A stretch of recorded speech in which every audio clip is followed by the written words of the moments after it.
How much should you trust your partner before you decide to get married? Okay. There's the conventional term trust. But have you ever heard of another type of trust that can help to protect you financially?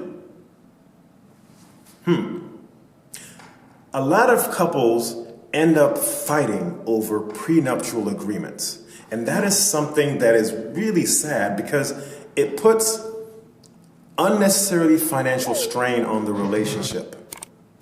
If we talk about trusts and you as an individual establish a trust before you ever get married, most of that conversation about prenups doesn't even have to happen.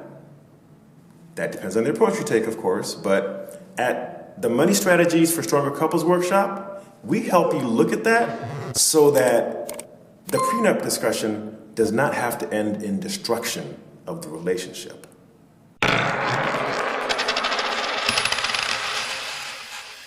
Thanks for watching. A registration link is in the video description.